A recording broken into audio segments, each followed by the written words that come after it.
Hello friends, welcome. વિષય નામાના મૂળ તત્વો એકાઉન્ટન્સી, ધોરણ 12 કોમર્સ, ચેપ્ટર નંબર 7 ભાગીદારી પેઢીનું વિસર્જન. હવે વિસર્જન જે શબ્દ છે મિત્રો, તે શબ્દથી સામાન્યતઃ આપણે સૌ કોઈ પરિચિત છીએ, કારણ કે આપણી સંસ્કૃતિ પ્રમાણે આપણે વાર અને તહેવારોની ઉજવણી કરતા હોઈએ છીએ. ગણેશ ચતુર્થી નિમિત્તે આપણે ગણપતિ બાપાને વાજતે ગાજતે લઈ આવીએ છીએ.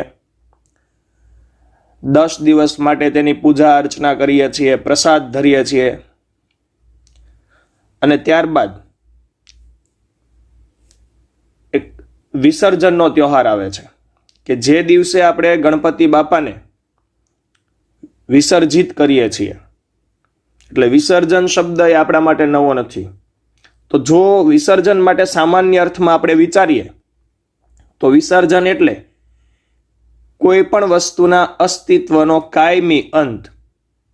તે વસ્તુ જે છે તેના અસ્તિત્વનો કાયમને માટે અંત આવી જાય, એને વિસર્જન કહેવાય. તો એમ જોઈએ તો સેમ 1ની બુકની અંદર તમામ ચેપ્ટરો જે છે તે ક્રમમાં છે. સૌ પ્રથમ આપણે વિષય પ્રવેશ ભાગીદારી, એટલે કે ભાગીદારીનો જે ખ્યાલ છે તેના વિશે સમજ પ્રાપ્ત કરી. ત્યાર પછીનું ચેપ્ટર એટલે ભાગીદારી પેઢીના વાર્ષિક હિસાબો.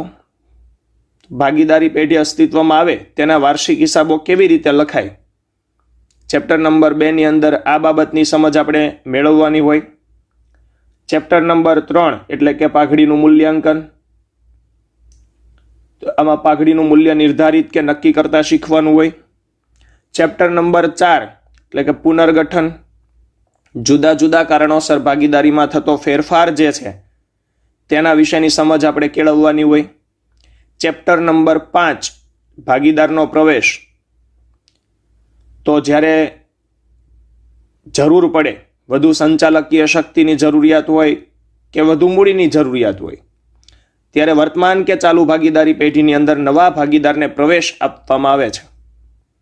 તો પ્રવેશ એક પુનર્ગઠન છે, ફેરફાર છે, ભાગીદારીમાં થતો ફેરફાર છે, ભાગીદારીની પુનઃ રચના છે. તેનો અભ્યાસ આપણે કરવાનો હોય છે, તેની હિસાબી અસરો આપતા આપણે શીખવાની હોય છે. ત્યારબાદ નિવૃત્તિ કે મૃત્યુ, કે વર્તમાન કે ચાલુ ભાગીદારી પેઢીની અંદરથી અંગત કારણોસર, સ્વૈચ્છિક કારણોસર કોઈ ભાગીદાર નિવૃત્ત થાય છે, કે કોઈ ભાગીદારનું આકસ્મિક કારણોથી મૃત્યુ થાય છે, તો તેની જગ્યા પડે છે, એટલે પાછી પેઢીની પુનઃ રચના થાય છે. પુનર્ગઠન છે, ફેરફાર થાય છે. તેથી આ સમયે ઉદ્ભવતી હિસાબી અસરોનો પણ આપણે અભ્યાસ કરવાનો હોય છે. અને ત્યારબાદ વિસર્જન એટલે કે પેઢીનો કાયમી અંત. સામાન્ય અર્થમાં વિચારીએ તો જો પેઢીનો કાયમને માટે અંત આવી જાય તો કેવી રીતે હિસાબો લખવા, તે બાબતની સમજ આપણે આ ચેપ્ટરની અંદર મેળવવાની છે. મિત્રો, સૌ પ્રથમ આપણે પ્રસ્તાવના સમજીએ.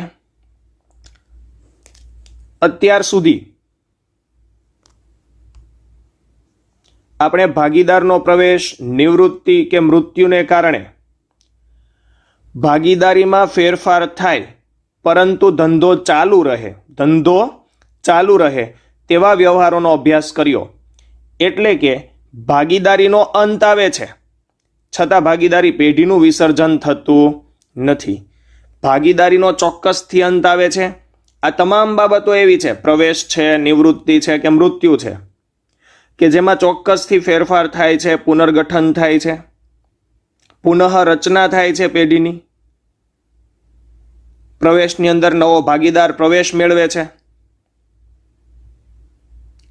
તો જૂના ભાગીદારો પ્લસ નવો ભાગીદાર સમજૂતીથી નવું કરારનામું તૈયાર કરે છે, વાતચીત કરીને, ચર્ચા વિચારણા કરીને. એટલે પેઢીની પુનઃ રચના થાય છે. નિવૃત્તિ કે મૃત્યુના સંજોગમાં પણ કોઈ એકાદ ભાગીદાર છે એ નિવૃત્ત થાય છે, તો બાકી વધેલા ભાગીદારો છે તેમની વચ્ચે નફા નુકસાનનું પ્રમાણ બદલાય છે. તે લોકો નવું કરારનામું અસ્તિત્વમાં લાવે છે. પેઢીની પુનઃ રચના થાય છે. આ પણ એક ફેરફાર છે, પુનર્ગઠન છે. પણ આ ફેરફાર સાથે બાકી વધેલા ભાગીદારો પેઢી તો ચાલુ જ રાખે છે. એટલે અહીંયા વિસર્જન થયું, પણ મિત્રો માત્ર ભાગીદારીનું વિસર્જન થયું, પેઢીનું નહીં. પેઢી તો ચાલુ જ છે. પેઢીનું વિસર્જન ત્યારે જ થયું કહેવાય જ્યારે પેઢી કાયમને માટે કાયદાકીય દ્રષ્ટિએ મટી જાય, તેના અસ્તિત્વનો કાયમને માટે અંત આવી જાય, ત્યારે જ તેને પેઢીનું વિસર્જન થયું કહેવાય. તો પ્રવેશ, નિવૃત્તિ કે મૃત્યુ છે, આ તમામ સંજોગ એવા છે કે જેમાં માત્ર ભાગીદારીનો અંત આવે છે, પેઢીનો નહીં. પેઢી તો ચાલુ છે, પેઢીનું કામકાજ પણ ચાલુ છે, એટલે પુનર્ગઠન છે.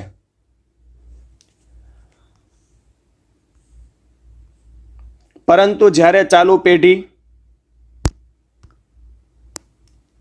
અને તેનો ધંધો બંધ થાય, બધા જ ભાગીદારો છૂટા થાય, ત્યારે ભાગીદારી પેઢીનો અને ભાગીદારીનો આપોઆપ અંત આવે છે. વિસર્જનને લગતા વ્યવહારોનો આપણે આ ચેપ્ટરની અંદર અભ્યાસ કરવાનો છે મિત્રો. તો મિત્રો, જ્યારે પેઢી અને તેનો ધંધો કાયમને માટે બંધ થઈ જાય, કાયદાકીય દ્રષ્ટિએ પેઢીનું અસ્તિત્વ કાયમને માટે નષ્ટ થઈ જાય, મટી જાય, ત્યારે બધા ભાગીદારો છૂટા થઈ જાય છે. બધા ભાગીદારો છૂટા થાય એટલે આપોઆપ તેમની વચ્ચે રહેલ ભાગીદારીનો પણ અંત આવી જાય છે, અને સાથે સાથે ભાગીદારી પેઢીનો પણ અંત આવી જાય છે. આ પેઢીના અંતના જે હિસાબો છે તે આપણે લખતા શીખવાના છે આ ચેપ્ટરની અંદર. હવે વિસર્જનનો અર્થ સમજીએ. તો જ્યારે ભાગીદારી પેઢી તેનું ધંધાકીય કામકાજ કાયમને માટે બંધ કરે, એટલે કે કાયદાકીય દ્રષ્ટિએ પેઢીનું અસ્તિત્વ કાયમને માટે મટી જાય, ત્યારે ભાગીદારી પેઢીનું વિસર્જન થયું કહેવાય. ટૂંકમાં જો કહીએ તો જ્યારે ચાલુ પેઢી બંધ થાય, ટૂંકમાં જો કહીએ તો જ્યારે ચાલુ પેઢી બંધ થાય અને તેનો ધંધો બંધ કરવામાં આવે, ત્યારે તેને પેઢીનું વિસર્જન થયું કહેવાય. મિત્રો, હવે આપણે એક નવો પ્રશ્ન સમજીએ. ભાગીદારી અને ભાગીદારી પેઢીના વિસર્જન વચ્ચેનો તફાવત. ભાગીદારી અને ભાગીદારી પેઢીના વિસર્જન વચ્ચેનો તફાવત. ભાગીદારીનું વિસર્જન અને ભાગીદારી પેઢીનું વિસર્જન, આ બંને બાબત અલગ છે. બંને વચ્ચે આપણે ભેદ રેખા દોરતા શીખવાની છે કે બંનેમાં શું ફરક છે, તફાવત શું છે, તેની સમજ આપણે મેળવવાની છે. તો સૌથી પ્રથમ અર્થ સમજીએ. ભાગીદારીનું પુનર્ગઠન એટલે ભાગીદારીનું વિસર્જન. પુનર્ગઠન એટલે શું મિત્રો? જુદા જુદા કારણોસર ભાગીદારીમાં થતો ફેરફાર એટલે ભાગીદારીનું પુનર્ગઠન. જુદા જુદા કારણોસર ભાગીદારીમાં થતો ફેરફાર એટલે ભાગીદારીનું પુનર્ગઠન. તો મિત્રો, પ્રવેશ એ એક પુનર્ગઠન છે. નિવૃત્તિ કે મૃત્યુ એ પણ એક પુનર્ગઠન છે. એમાં ભાગીદારીમાં ફેરફાર થાય છે, પણ ધંધાનો કે પેઢીનો કાયમને માટે અંત આવતો નથી. ફેરફાર થાય છે, પણ ફેરફાર સાથે પેઢી ચાલુ રહે છે. તો આ બાબતને ભાગીદારીનું વિસર્જન થયું કહેવાય. વિસર્જન થયું, પણ માત્ર અને માત્ર ભાગીદારીનું વિસર્જન થયું. પેઢી ચાલુ છે, પેઢીનું કામકાજ ચાલુ છે, ખરીદ વેચાણનું કામકાજ ચાલુ છે, પેઢી છે, તેનું અસ્તિત્વ છે. જ્યારે પેઢીનું વિસર્જન થાય ત્યારે ભાગીદારી પેઢીનો કાયમી અંત એટલે ભાગીદારી પેઢીનું વિસર્જન. કાયમને માટે અંત આવી જાય છે. તમામ ભાગીદારો છૂટા પડી જાય છે. કાયદાકીય દ્રષ્ટિએ અસ્તિત્વનો અંત આવી જાય છે. ધંધાકીય કામકાજ પણ બંધ થઈ જાય છે. સંપૂર્ણપણે પેઢી છે તેનો અંત આવે છે, ત્યારે તેને પેઢીનું વિસર્જન થયું કહેવાય. હિસાબોની પતાવટ. હિસાબોની પતાવટ થતી નથી, પરંતુ પુનઃ મૂલ્યાંકન ખાતામાંથી ઉદ્ભવતો નફો કે નુકસાન અનુક્રમે ભાગીદારોના મૂડી ખાતે જમા કે ઉધાર કરવામાં આવે છે. મિત્રો, પેઢી ચાલુ છે માટે હિસાબોની પતાવટ થતી નથી. હિસાબો પણ ચાલુ રહેવાના. પેઢી ચાલુ છે એટલે હિસાબો તો લખવા જ પડશે. પરંતુ પુનઃ મૂલ્યાંકન ખાતું. તો પુનઃ મૂલ્યાંકન ખાતા વિશેની સમજ મેં તમને ચેપ્ટર નંબર 4 ભાગીદારીનું પુનર્ગઠન આ ચેપ્ટરમાં આપી. તેની અંદર તમને હિસાબી અસરો પણ શીખવાડી કે જો મિલકતની કિંમતમાં વધઘટ થાય તો, જો દેવાની કિંમતમાં વધઘટ થાય તો આ પ્રમાણે મિલકત અને દેવાની કિંમતમાં જે વધારો કે ઘટાડો થાય છે તેની હિસાબી અસરો આપણે પુનઃ મૂલ્યાંકન ખાતામાં આપીએ છીએ. આ પ્રકારે મિલકત અને દેવાની કિંમતમાં થયેલ વધારા ઘટાડાની હિસાબી અસર આપી ત્યારબાદ પુનઃ મૂલ્યાંકન ખાતું બંધ કરતા કોઈ પરિણામ મળે છે. સપોઝ વેપાર ખાતું બંધ કરીએ તો કાચો નફો અથવા કાચી ખોટ આવું પરિણામ પ્રાપ્ત થાય. નફા નુકસાન ખાતું બંધ કરીએ તો ચોખ્ખો નફો અથવા ચોખ્ખી ખોટ બેમાંથી કોઈ એક પરિણામ પ્રાપ્ત થાય. તેમ અહીંયા પણ આપણને નફો કે ખોટ બે પૈકી કોઈ એક પરિણામ પ્રાપ્ત થશે. જો પુનઃ મૂલ્યાંકન ખાતું બંધ કરતા નફો થાય તો મૂડી ખાતે જમા અસર આપવામાં આવશે. કારણ નફો આવક છે, ઉપજ છે, લાભ છે, જેનાથી ભાગીદારોની મૂડીમાં વધારો થાય છે. મૂડી ખાતાનો એક સીધો ફંડા, એક નિયમ કે ભાઈ જો મૂડી વધે તો મૂડી ખાતા હંમેશા જમા કરવા. જો મૂડી વધે તો મૂડી ખાતા હંમેશા જમા કરવા. આનાથી વિરુદ્ધ વાત કરીએ તો ક્યારેક ખોટ પણ સંભવી શકે. તો ભાગીદારો ખોટ ભરપાઈ કરશે તો તેમની મૂડીમાં ઘટાડો થશે. એટલે જો મૂડી ઘટે તો મૂડી ખાતા ઉધાર કરશું આપણે. આ હિસાબે મિલકત અને દેવાની કિંમતમાં વધઘટની હિસાબી અસરો આપણે પુનઃ મૂલ્યાંકન ખાતામાં લખીશું. ત્યારબાદ પુનઃ મૂલ્યાંકન ખાતું બંધ કરીશું. બંધ કરતા જે પરિણામ પ્રાપ્ત થાય તેને આપણે મૂડી ખાતે કે ચાલુ ખાતે લઈ જશું. એ સ્થિર અને અસ્થિર મૂડી પ્રથા પર ડિપેન્ડન્ટ છે કે કયા ખાતે લઈ જવું. જો સ્થિર મૂડી પ્રથા અમલમાં હશે તો હિસાબી અસર છે એ ચાલુ ખાતે અપાશે, અને જો અસ્થિર મૂડી પ્રથા અમલમાં હશે તો હિસાબી અસર મૂડી ખાતે અપાશે. હિસાબોની પતાવટ થાય છે. માલ મિલકત નિકાલ ખાતા દ્વારા મિલકતોનો નિકાલ કરીને જવાબદારી ચૂકવવામાં આવે છે. મિત્રો, અહીંયા વિસર્જનના સંજોગોની અંદર પેઢીનું જ્યારે વિસર્જન થાય ત્યારે એક ચોક્કસ અકાઉન્ટ તૈયાર કરવામાં આવે છે. ખાસ એક ખાતું તૈયાર કરવામાં આવે છે જેને માલ મિલકત નિકાલ ખાતું કહેવાય.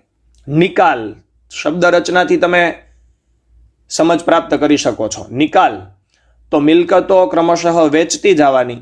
જેમ જેમ મિલકતોમાંથી ઉપજ કે આવક થાય, એક મિલકત વેચાણી, આવક કે ઉપજ થઈ, દેવું ભરપાઈ કરવાનું. ફરી એકાદ મિલકત વેચાણી, આવક કે ઉપજ થઈ, દેવું ભરપાઈ કરવાનું, જવાબદારીઓ ચૂકવવાની. આમ મિલકતની ઉપજમાંથી દેવાની ચૂકવણી ક્રમશઃ કરતી જવાની. તો મિલકતનો પણ નિકાલ આવે છે, વેચી દઈએ છીએ એટલે, અને સામે જે આવક કે ઉપજ પ્રાપ્ત થાય તેમાંથી દેવું ભરપાઈ કરીએ છીએ એટલે દેવાનો પણ નિકાલ આવે છે. તો આ હિસાબે મિલકત અને દેવા બંનેનો નિકાલ આવે છે વિસર્જન સમયે, પેઢીના વિસર્જન સમયે. તો આ મિલકત અને દેવાના નિકાલની હિસાબી અસરો આપવા માટે જે ખાસ ખાતું તૈયાર કરવામાં આવે છે તેને માલ મિલકત નિકાલ ખાતું કહે છે. વધઘટ નોંધવા માટે પુનઃ મૂલ્યાંકન ખાતું. મિલકત અને દેવાની કિંમતમાં વધારો ઘટાડો નોંધવા માટે પુનઃ મૂલ્યાંકન ખાતું. તેમાં મિલકત વેચવામાં આવતી નથી, તેમાં જવાબદારી ચૂકવવામાં આવતી નથી. પરંતુ અહીંયા એવું છે કે પેઢી જ બંધ કરી દેવી છે તો બધું ક્લિયર કરવું પડે. એટલે મિલકતો વેચી દેવાની, જે આવક કે ઉપજ પ્રાપ્ત થાય તેમાંથી દેવું ભરપાઈ કરવાનું. અને આ પ્રકારની હિસાબી અસરો નોંધવા માટે જે ખાતું તૈયાર કરવામાં આવે તેને માલ મિલકત નિકાલ ખાતું કહે છે. અને જો આમ કરતા કોઈ રકમનો વધારો રહેવા પામે તો તે નફામાં પરિણમશે, પરિણામે ભાગીદારો વચ્ચે વહેંચાશે. ત્યારબાદ મિત્રો, પેઢીનું અસ્તિત્વ. પેઢીનું અસ્તિત્વ ચાલુ રહે છે, ફેરફાર થાય છે, ભાગીદારોની સંખ્યામાં વધારો થાય છે તો નિવૃત્તિ કે મૃત્યુના સંજોગમાં ભાગીદારોની સંખ્યામાં ઘટાડો થાય છે, પણ પેઢી બંધ થતી નથી. તેનું કામકાજ ચાલુ છે, તેનું અસ્તિત્વ પણ ચાલુ છે, પેઢી ચાલુ છે. જ્યારે પેઢીના અસ્તિત્વનો કાયમી ધોરણે કાયદાકીય દ્રષ્ટિએ અંત આવી જાય છે. હિસાબી ચોપડાઓ ચાલુ રહે છે. રીઝન, પેઢી ચાલુ છે તો વર્ષ પૂર્ણ થયે માલિકોને પરિણામ જાણવામાં રસ હોય કે પેઢીને નફો થયો કે ખોટ થઈ. પેઢીની આર્થિક સ્થિતિ કેવી છે, અર્થાત મિલકત અને દેવાની સ્થિતિ કેવી છે. જો આમાં કોઈ વિચલન કે અસામાન્ય ફેરફાર જોવા મળે તો સુધારાલક્ષી પગલાઓ લઈ શકાય છે. અને જો અપેક્ષા પ્રમાણે કે ધારણા પ્રમાણે નફો ન થયો હોય તો ખામી ક્યાં રહેવા પામી તે પણ શોધી શકાય છે અને એને સુધારવા માટે પણ એક્શન લઈ શકાય છે. તો કહેવાનો ઇન્ટેન્સ એવો છે કે પેઢી ચાલુ છે તો તેમના માલિકો હિસાબો લખશે, હિસાબી ચોપડાઓ ચાલુ રાખશે, કારણ કે તેમને ધંધાકીય કામનું પરિણામ, આર્થિક સ્થિતિ, આ તમામ બાબતો વિશેની જાણકારી મેળવવી હોય છે. આ બાબતમાં તેમને રસ હોય છે. હિસાબી ચોપડાઓ બંધ કરવામાં આવે છે કારણ પેઢીનું અસ્તિત્વ નથી. તો આર્થિક વ્યવહારો નહીં. જો આર્થિક વ્યવહારો નહીં તો નામું નહીં, કારણ કે આર્થિક વ્યવહારો વગર આપણે નામું લખી શકતા નથી. તમે જાણો છો બિન આર્થિક વ્યવહાર છે એ નામાના ચોપડે ના નોંધી શકાય. મને મારા મિત્રએ તેના જન્મદિવસ નિમિત્તે જમવા માટે આમંત્રણ આપ્યું તો આ બિન આર્થિક વ્યવહાર છે. એક હસબન્ડે પોતાની પત્નીને મેરેજ એનિવર્સરી નિમિત્તે સોનાનો ચેન ગિફ્ટ કર્યો તો આની અંદર આપણે રૂપિયાનો ઉલ્લેખ કરતા નથી, બિન આર્થિક વ્યવહાર છે. એટલે આ પ્રકારના જે વ્યવહારો છે તેને નામાના ચોપડે લખી શકાય નહીં, જેનું નાણાંમાં મૂલ્ય નથી, જેને નાણાંના માધ્યમથી માપી શકાતા નથી, આંકી શકાતા નથી, આ પ્રકારના વ્યવહારો નામાના ચોપડે લખાશે નહીં. તો હિસાબી ચોપડાઓ બંધ થશે. રીઝન, પેઢીનું અસ્તિત્વ નથી તો આર્થિક વ્યવહારો નથી. જ્યાં આર્થિક વ્યવહારો નથી ત્યાં નામું નથી, તો નામું લખી શકાશે નહીં. કાયમને માટે હિસાબી ચોપડાઓ બંધ થઈ જશે. અદાલતનો હસ્તક્ષેપ. ભાગીદારી પેઢીનું વિસર્જન સ્વૈચ્છિક હોવાથી અદાલતના હસ્તક્ષેપની જરૂરિયાત હોતી નથી. જે ભાગીદારીનું વિસર્જન છે તે સ્વૈચ્છિક છે. તમામ ભાગીદારો છે એ સર્વસંમત. સ્વૈચ્છિક છે મતલબ તમામ ભાગીદારો છે એ સર્વસંમતિથી વિસર્જન કરે છે.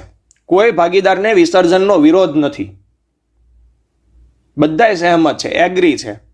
તો પછી અદાલતને ઇન્ટરફિયર કરવાની કોઈ જરૂરિયાત નથી, દખલગીરી કે દરમિયાનગીરી કરવાની કોઈ જરૂરિયાત નથી. જ્યારે જરૂર હોય ત્યારે અદાલત દ્વારા હસ્તક્ષેપ કરવામાં આવે છે. કોઈ બે ભાગીદારો પેઢીનું વિસર્જન કરવા માંગતા હોય અને ત્રીજો એક ભાગીદાર ના પાડતો હોય કે વિસર્જન કરવું નથી. હવે સમજી શકાય તેવી સ્થિતિ હોય કે વિસર્જનની જરૂરિયાત હોય, પેઢી ખોટ કરતી હોય અને બે ભાગીદારો વ્યવસ્થિત વિચારે છે કે ભાઈ પેઢી આપણે બંધ કરી દઈએ કારણ કે આપણી પેઢી ખોટ કરે છે, ખોટ કરતો ધંધો આગળ ચલાવાય નહીં, અને એક ભાગીદાર એનો વિરોધ કરે છે કે નહીં, ગમે તેમ થાય, પરિણામ જે આવવું હોય તે આવે, બાકી પેઢી ચાલુ રાખવાની છે. તો આ હિસાબે જે મતભેદ થયા તેને કારણે ઝઘડાના મૂળ રોપાણા અને એક મોટો ઝઘડો થયો. એટલે કોઈ એક સમજદાર ભાગીદારે અદાલતની અંદર અરજી કરી તો આ બાબતને સોલ્વ કરવા માટે અદાલત છે એ હસ્તક્ષેપ કરશે, કારણ કે અદાલત સુધી કેસ ગયો છે અને અદાલત છે એ વિસર્જન કરવા માટે હુકમ પણ કરશે. તો આમ જ્યારે જરૂર હોય ત્યારે અદાલત દ્વારા હસ્તક્ષેપ કરવામાં આવે છે. અસર. ભાગીદારીનું વિસર્જન થાય તો ભાગીદારી પેઢીનું વિસર્જન ન પણ થાય.